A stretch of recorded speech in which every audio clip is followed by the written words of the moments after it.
قرآن مجید کی آیت میں نے تلاوت کی، اللہ فرماتے ہیں الف لام میم احسب الناس ان یترکوا ان یقولوا آمنا۔ اللہ فرماتے ہیں کہ لوگوں نے یہ گمان کیا ہے کہ انہیں چھوڑ دیا جائے گا صرف یہ کہہ دینے پر کہ ہم ایمان لے آئے۔ انہوں نے کہا ہم ایمان لے آئے تو اب انہیں چھوڑ دیا جائے گا، بس ختم، اتنی بات پر چھوڑ دیا جائے گا۔ وہم لا یفتنون، اور انہیں آزمایا ہی نہیں جائے گا۔ فرمایا ایمان لانے کے بعد صرف ایمان پر ہی تمہیں چھوڑا نہیں جائے گا بلکہ تمہیں آزمایا جائے گا، تمہاری آزمائش ہوگی۔ کس طرح؟ وَلَنَبْلُوَنَّكُمْ بِشَيْءٍ مِّنَ الْخَوْفِ وَالْجُوعِ وَنَقْصٍ مِّنَ الْأَمْوَالِ وَالْأَنفُسِ وَالثَّمَرَاتِ، تمہیں کسی نہ کسی ایک چیز سے ضرور آزمائیں گے، یا خوف سے آزمائیں گے، بھوک سے آزمائیں گے، جانوں اور مالوں کی کمی سے، پھلوں کی کمی سے آزمائیں گے۔ اور یہ پھلوں کی کمی سے مراد، علماء تفسیر نے لکھا اس سے مراد اولاد کا انتقال کر جانا بھی ہے، وہ بھی پھل ہوتی ہے۔ تمہیں آزمائیں گے اور اگر تم پورے اترے تو وَبَشِّرِ الصَّابِرِينَ، رب فرماتا ہے محبوب پھر صبر کرنے والوں کو میری رحمت کی خوشخبری سنا دے، پھر انہیں خوشخبری دے دے میرے کرم کی۔ میرے عزیز، زندگی میں آزمایا جائے گا۔ نبی اکرم نور مجسم شفیع معظم صلی اللہ علیہ وسلم کی بارگاہ میں حضرت خباب بن ارت رضی اللہ تعالیٰ عنہ حاضر ہوئے۔ حضور خانہ کعبہ کے ساتھ ٹیک لگائے بیٹھے تھے تو حضرت خباب عرض کرنے لگے یا رسول اللہ اتنی تکلیفیں آ رہی ہیں، کافر اتنا ستا رہے ہیں، ہمیں پریشان کیا جا رہا ہے، ہم سخت آزمائش میں، حضور آپ اللہ کی بارگاہ میں دعا کیوں نہیں کرتے ہمارے لیے؟ تو نبی پاک علیہ السلام فرمانے لگے تم سے پہلے لوگوں کا حال پتہ کیا تھا؟ یہ صحیح حدیث بخاری میں موجود ہے۔ فرمایا تم سے پہلے لوگوں کا حال یہ تھا کہ انہیں گڑھے کے اندر رکھ کے ان کے جسم کو مٹی سے دبا کے پھر ان کے سروں پر آریاں رکھ کے چیر دیا جاتا تھا، لیکن پھر بھی وہ اپنے دین سے ہٹا نہیں کرتے۔ نبی پاک علیہ السلام فرمانے لگے تم سے پہلے لوگوں کا یہ عالم تھا کہ ان کے جسم لوہے کی کنگھیوں سے کریت دیے جاتے تھے، ان کا گوشت اتار دیا جاتا تھا، لیکن وہ اپنے دین سے ہٹنے کو تیار نہیں ہوتے تھے۔ یاری تیری سونے پر آزمائشاں تیریاں اگ، اے سونا پرکھیا جامدائی پہلو نال اگاں دے لگ۔ اپنی زندگی میں تیار رہیں، ذہنی طور پر آزمائش کے لیے تیار رہیں، مزاج بنائیں۔ جب بندہ پہلے سے تیار ہوتا ہے نا، اس کا خیال ہوتا ہے کہ آزمائش آ گئی تو میں نے صبر کرنا ہے، پہلے سے اس کی تیاری ہوتی ہے، پھر وہ ذرا گھبراتا نہیں، پریشان نہیں۔ ہم تیار نہیں ہیں ذہنی طور پر۔ ہر بندے کو سکھ چاہیے، ہر بندے کو، بلکہ ہمارے ہاں تو لوگ کہتے ہیں مرید ہو رہا ہوں تاکہ میری طرف تکلیف کوئی نہ آئے۔ تو میں کہا کرتا ہوں پہلے پیر سے پوچھ لو اسے کبھی آئی ہے کہ نہیں، اگر اسے آئی ہے تو پھر اس کا مطلب ہے تمہیں بھی آ سکتی ہے۔ لوگ نماز اس لیے شروع کرتے ہیں، کہتے ہیں میں 5 نمازیں بھی پڑھتا ہوں، میں صدقات بھی کرتا ہوں، کام میرا پھر نہیں چلتا۔ تو میں کہتا ہوں تمہیں پتہ ہی نہیں، نمازی کے لیے تو آزمائش ہے، جتنا جتنا ایمان کامل اتنی اتنی آزمائش بھی زیادہ۔ اور یہ میں اپنے پاس سے نہیں کہہ رہا، حضرت ابو سعید خدری رضی اللہ تعالیٰ عنہ فرماتے ہیں میں نبی پاک علیہ السلام کی خدمت میں حاضر ہوا اور حضور کے دست مبارک کو چومنے کے لیے میں نے اپنے ہاتھ جب آگے کیے تو تپش تھی، تیز بخار تھا نبی پاک کو۔ تو حضرت ابو سعید خدری رضی اللہ تعالیٰ عنہ ارشاد فرماتے ہیں کہ میں نے، یہ سنن ابن ماجہ میں موجود ہے، فرماتے میں نے عرض کیا یا رسول اللہ صلی اللہ علیہ وسلم اتنا تیز بخار؟ حضور فرمانے لگے ہم پر جو آزمائشیں آتی ہیں نا انبیاء پر، وہ عام لوگوں سے دگنا آتی ہیں۔ یہ تو لاڈلے ہیں، یہ تو محبوب ہیں اللہ کے۔ فرمایا عام لوگوں سے دگنی آزمائش آتی ہے، لیکن فرمایا ہمارا رب بڑا کریم ہے، ہمیں اجر بھی ڈبل ہی عطا کرتا ہے، ہمیں اجر بھی ڈبل ہی عطا کرتا ہے۔ تو حضرت ابو سعید خدری کہتے ہیں موقع اچھا تھا، میں نے ایک سوال بھی کر دیا، میں نے کہا یا رسول اللہ صلی اللہ علیہ وسلم بتائیے نا بھلا دنیا میں زیادہ آزمائشیں کن کو آتی ہیں؟ تو حضور فرمانے لگے سب سے زیادہ آزمائشیں اللہ کے انبیاء کو آتی ہیں، نبیوں کو آتی ہیں۔ حضور اس کے بعد فرمایا اس کے بعد جو ان کے زیادہ قریب ہوتا ہے اسے آتی ہیں۔ لوگ کیا سمجھیں گے امام حسن کی آزمائش کو؟ لوگ کیسے سمجھیں گے سیدنا امام حسین کی آزمائش کو؟ فرمایا جو ان کے زیادہ قریب ہوتا ہے اسے زیادہ آزمائش آتی ہے. تو حضور کے سب سے قریب تو امام حسن ہے نا، امام حسین ہے نا. تو کیا سمجھتا ہے قربت بس نسبت کے اظہار کا نام ہے اور بڑے لطف کے ساتھ زندگی گزارنے کا نام ہے؟ تو نبی پاک علیہ الصلوۃ والسلام نے فرمایا بات بڑی مزے کی ہے. فرمایا پھر اللہ کے بعض بندے تو ایسے ہوتے ہیں جنہیں اللہ فقر میں مبتلا کر دیتا ہے. فرمایا ان کے پاس صرف ایک چادر رہ جاتی ہے، اتنا فقر ان کے پاس آتا ہے. لیکن جو حدیث کے آخری لفظ ہیں نا وہ وجد والے ہیں، وہ وجد والے ہیں، وہ سرور والے ہیں. ہمارا یہ مزاج ہوتا ہے کہ میٹھا میٹھا کھا جاؤ اور ذرا کڑوا آ جائے تو سویرے بھی رو شام بھی رو، حال ہی کوئی نہیں، غریبی بڑی، پریشانی بڑی، حضرت صاحب گھر سے بیماری جاتی نہیں. اور جناب کیا بتائیں، بعض لوگ تو ایسے ہیں جن کی بات سن کے لگتا ہے زندگی میں کبھی سوئی ہی نہیں، اتنے بڑے بڑے دکھ سناتے ہیں. او خدا کی رحمت کا بھی تو ذکر کرنا، خدا نے جو تیرے اوپر انعامات کیے ان کا بھی تو ذکر کرنا. ان کا تذکرہ ہی نہیں کر رہا میرا بھائی. نبی پاک علیہ السلام نے فرمایا ان لوگوں پر دکھ آتے ہیں پر قربان ہونے کو جی چاہتا ہے. ان لفظوں پر حضور فرمانے لگے وہ رب کی طرف سے آنے والے دکھ پر بھی اس طرح راضی ہوتے ہیں جس طرح تم میں سے کوئی راحت ملنے پر راضی ہوتا ہے. سکون والی چیز ملنے پر جس طرح تم راضی ہوتے ہو اس طرح وہ دکھوں پر بھی راضی ہوتے ہیں. دکھ قبول محمد بخشا، دکھ قبول محمد بخشا. پر ایک شرط لگائی چھوٹی سی میاں صاحب نے، انہوں نے کہا 100 دفعہ قبول ہے. دکھ 100 دفعہ قبول، دکھ قبول محمد بخشا پر راضی رہن پیارے. یہ شرط یہ ہے کہ تو راضی رہ، تو راضی رہ. دکھ قبول محمد بخشا، راضی رہن پیارے. اور حضرت سلطان صاحب کہنے لگے ایسا کیتی ہے جان حوالے رب دے، ایسا عشق کمایا ہے اسی مرن تو پہلو ہی مر گیا، باہو تا مطلب نو پایا ہے. ہم نے تو پہلے سے ہی نتیجہ نکال لیا ہے. تو سکون ڈھونڈنے نکلا ہے، تو چاہتا ہے زندگی میں آرام مل جائے. کائنات میں سب سے زیادہ پیار اللہ کا اپنے محبوب کے ساتھ. لیکن دیکھ لو نا، پیدائش سے پہلے ہی حضور کے والد چلے گئے. 4 سال یا 6 سال کی عمر میں والدہ گئیں. 8 سال کی عمر تھی، محبوب کے دادا کا جنازہ اٹھا تو محبوب پیچھے پیچھے جنازے کے جا رہے تھے. پھر وقت آیا جب تبلیغ دین کا، تو دنیا کا کون سا دکھ اور کون سی تکلیف اور کون سی اذیت ہے جو حضور کو نہیں دی گئی. لیکن کریم ہر وقت کہتے ہیں افلا اکون عبدا شکورا، میں رب کا شکر گزار بندہ نہ بنوں. ہر مقام پر کبھی بدر کبھی احد، اور ہر طرح کی تکلیف، ہر طرح کی تکلیف. کبھی بیٹیوں کا دکھ، کبھی سیدہ عائشہ صدیقہ کے بارے میں منافقوں کی نازیبہ گفتگو. سارے دکھ محبوب کی حیات پاک میں رہے. کریم نے ان دکھوں کو برداشت کیا. پھر آپ دیکھ لیں دور حضرت صدیق اکبر کا آیا تو حضرت ابو بکر صدیق اس امت میں نبیوں کے بعد سب سے بڑا درجہ رکھتے ہیں. لیکن کوئی زندگی اس طرح کی تو نہیں کہ بڑے 2.25 سال بڑے آرام سے حکومت کی ہو. منکرین زکوٰۃ سے لڑنا پڑا حضرت ابو بکر صدیق کو. آزمائش تھی، لوگ منکر ہو گئے زکوٰۃ کے. حضرت صدیق اکبر لڑے، ختم نبوت کے تحفظ کے لیے لشکر تیار کیے. بہت سارے مسائل کا سامنا کرنا پڑا. صبح دن راتیں جناب ابو بکر نے مشقت کر کے خلافت اسلامیہ کو مضبوط کیا. دور حضرت عمر کا آیا.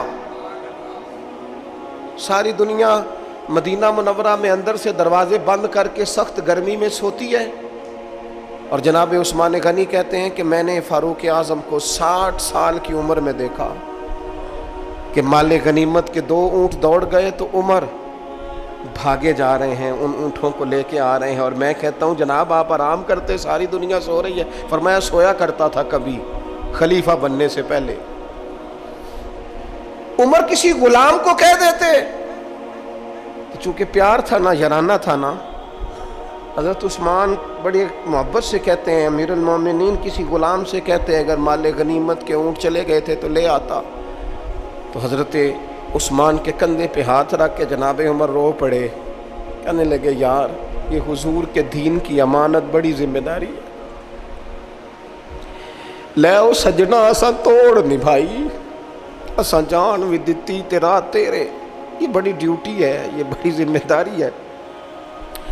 میں کیسے غلام کو بھیج دیتا؟ مسلمانوں کا مال ہے, جب ڈیوٹی میری ہے تو کیسے کسی کو بھیجتا؟ یہ آزمائش ہے, یہ دکھ ہے. 22-24 لاکھ مربع میل کے حکمران حضرت عثمان غنی, ان کا دور آ گیا. یعنی وہ شخص جس نے چڑھتی جوانی میں بھی نظریں جھکا کے رکھی, اور جس شخص نے اپنا سارا مال دین پر قربان کر دیا, اس کے گھر کا گھیرا تنگ کر لیا گیا. بہت بڑی ذمہ داری حضرت عثمان پر آئی, بڑی. اور جناب عثمان غنی کا حال یہ ہے کہ 40 دن گزر گئے. جس شخص کے اپنے ذاتی مصارف لاکھوں کروڑوں میں لوگوں پر خرچ ہوتے ہیں, 40 دن سے اس نے کھانا نہیں کھایا. اسے ڈھب اور سلیقے سے روٹی پانی نہیں ملا, گھر میں قید ہیں. لوگوں نے کہا عثمان ہمیں اجازت دے دیں ہم لڑیں. کہنے لگے کیسے دے دوں؟ حضور کا مدینہ اور میری وجہ سے خون بہہ جائے, بس میرے اوپر آئی ہے تو میں نبھاؤں گا, یہ ذمہ داری ہے. کہا پھر عثمان خلافت؟ فرمایا یار یہ بھی میری مجبوری ہے. میرے نبی پاک نے فرمایا تھا عثمان اللہ تمہیں قمیض پہنائے گا, لوگ اتارنا چاہیں گے, دیکھنا اتارنا نہ. وہ قمیض نہ اتارنا کیسے چھوڑ دوں؟ حضرت عثمان بھی شہید ہو گئے, جناب عمر بھی شہید ہو گئے. حضرت علی المرتضیٰ شیر خدا, وہ کیا 9-10 سال کی عمر سے حضور کے ساتھ چلے, ہر غزوے میں, ہر میدان میں, ہر جہاد میں, ہر جگہ آگے آگے. ان لوگوں نے دین سے نفع نہیں لیے. حضرت علی المرتضیٰ شیر خدا تو کوفے کی جامع مسجد کے پاس کھڑے ہو کے کہتے تھے میری کوئی بندہ زیرہ خرید لے. امیر المومنین کہہ رہے ہیں میری طامت زیادہ پھٹ گئی ہے, اب تو پیوند لگنے کی جگہ بھی کوئی نہیں بچی, یہ زیادہ پھٹ گئی ہے. اگر مزید پیوند لگ سکتے ہوتے تو میں زیرہ نہ بیچتا. یہ میری زیرہ کوئی خرید لے, کوئی خرید لے زیرہ. حضرت مولا علی شیر خدا 63 سال کی عمر مبارک, اور جب کوفے میں آپ کو خنجر لگا, زخم لگا, تو لوگ بیٹے کو بلاتے ہیں, آواز دیتے ہیں, لیکن جناب شیر خدا مولا علی مرتضیٰ مشکل کشا حل عطا حضرت علی المرتضیٰ شیر خدا زیر لب ہلکا سا مسکرائے, ادھر دیکھیے گا, اور مسکرا کے پتہ کیا فرمانے لگے؟ کہنے لگے فزت برب الکعبہ, لو بھائی کعبے کے رب کی قسم علی کامیاب ہو گیا ہے, کامیابی مل گئی. آج بات امام حسن کی آئی, امام حسن کو زہر دیا گیا, انتڑیاں نہ کٹ کٹ کے باہر گر رہی.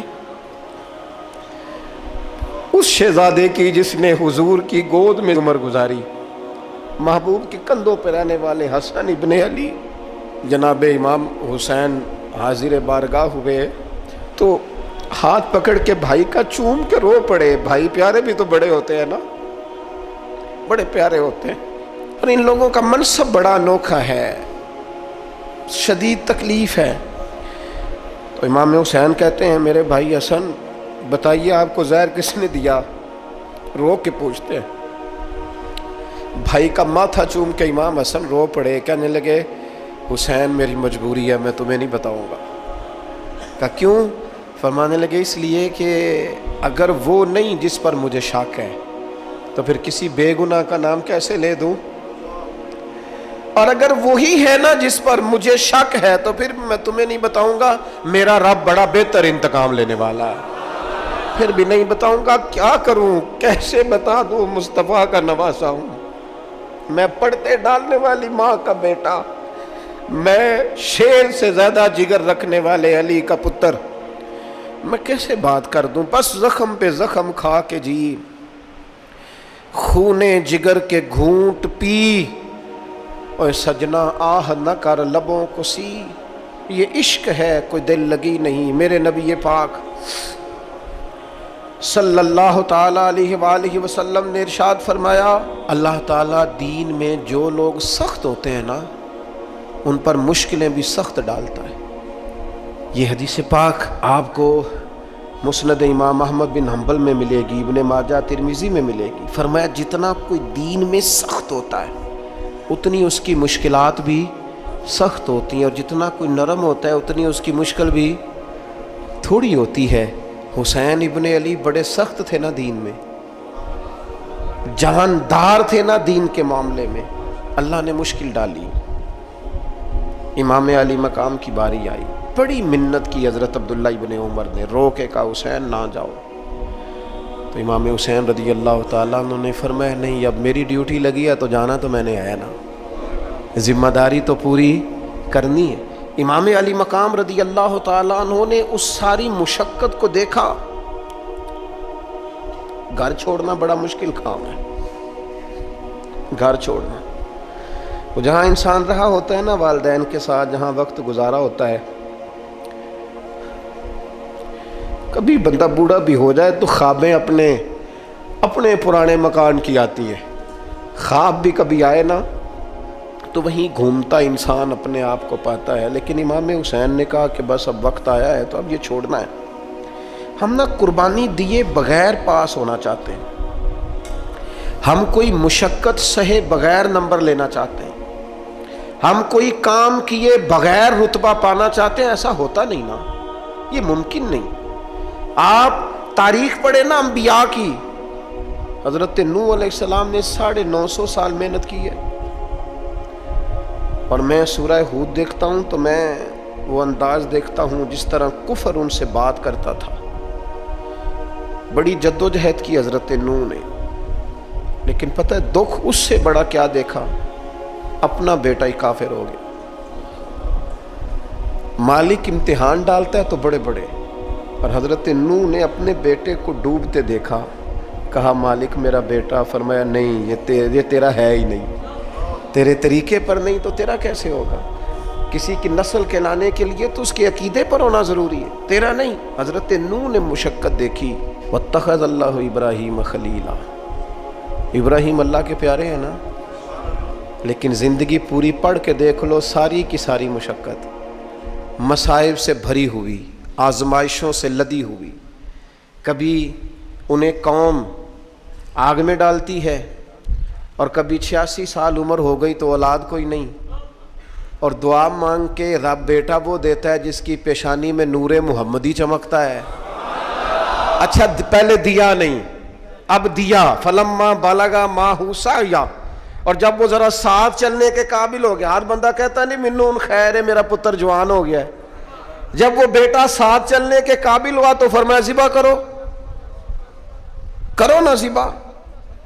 تھوڑی دیر کے لیے دل پہ ہاتھ رکھ کے بتاؤ، اور بچے کو بخار چڑھ جائے تو نیند نہیں آتی، مائیں منتیں مانگتی پھرتی ہیں، روتے پھرتے ہیں باپ، بچے کی طبیعت ٹھیک نہیں، فقط بیمار ہے، اور جسے یہ کہا جائے ذبح کر۔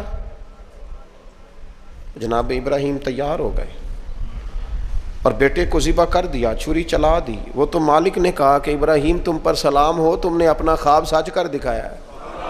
ساری زندگی دیکھیں نا آپ آزمائشوں سے بھری۔ ادھر آ جائے نا، جناب ایوب ہیں، کتنے بیمار ہو گئے، کتنے بیمار ہو گئے، 12 سال گزر گئے طبیعت خراب کو، 8 دن کے بخار میں لوگوں کے شکوے، 12 سال بیت گئے تو قبول محمد بخشا، بس عرض اتنی ہے کہ راضی رہن پیارے۔ آپ دیکھیں نا جناب یعقوب پیارے ہیں نا اللہ کے، لیکن آدھی زندگی روتے گزر گئی بیٹے کی یاد۔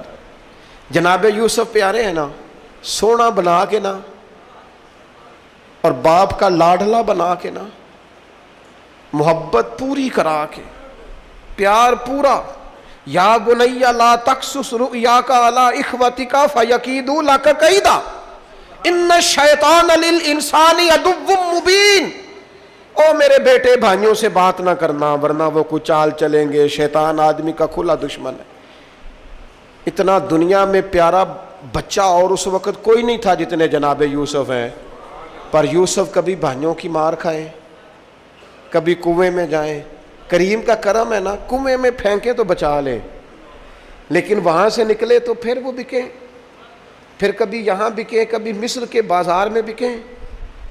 او یار تو غور تو کر، وہی جناب یوسف اللہ کے پیغمبر پھر جیل جائے، ساری تکلیفیں سہ کے فرمایا لو یوسف اب میں تمہیں مصر کا بادشاہ بناتا ہوں۔ آپ جس کی بھی تاریخ ٹٹول کے لائیں گے نا وہ آزمائشوں والی والا، نہ بولو وَلْنَكُمْ بِشَيْءٍ مِّنَ الْخَوْفِ، ہم ضرور تمہیں آزمائیں گے۔ امام حسین کی باری آئی، وطن چھوڑنا ہے حسین کو۔ امام علی مقام نے کہا کہ ہجرت کی تھی نا، حضور نے بھی وطن چھوڑا تھا۔ دور کھڑے ہیں، نانا تیرے کرم کے خزینے کی خیر ہو، میں جا رہا ہوں تیرے مدینے کی خیر ہو۔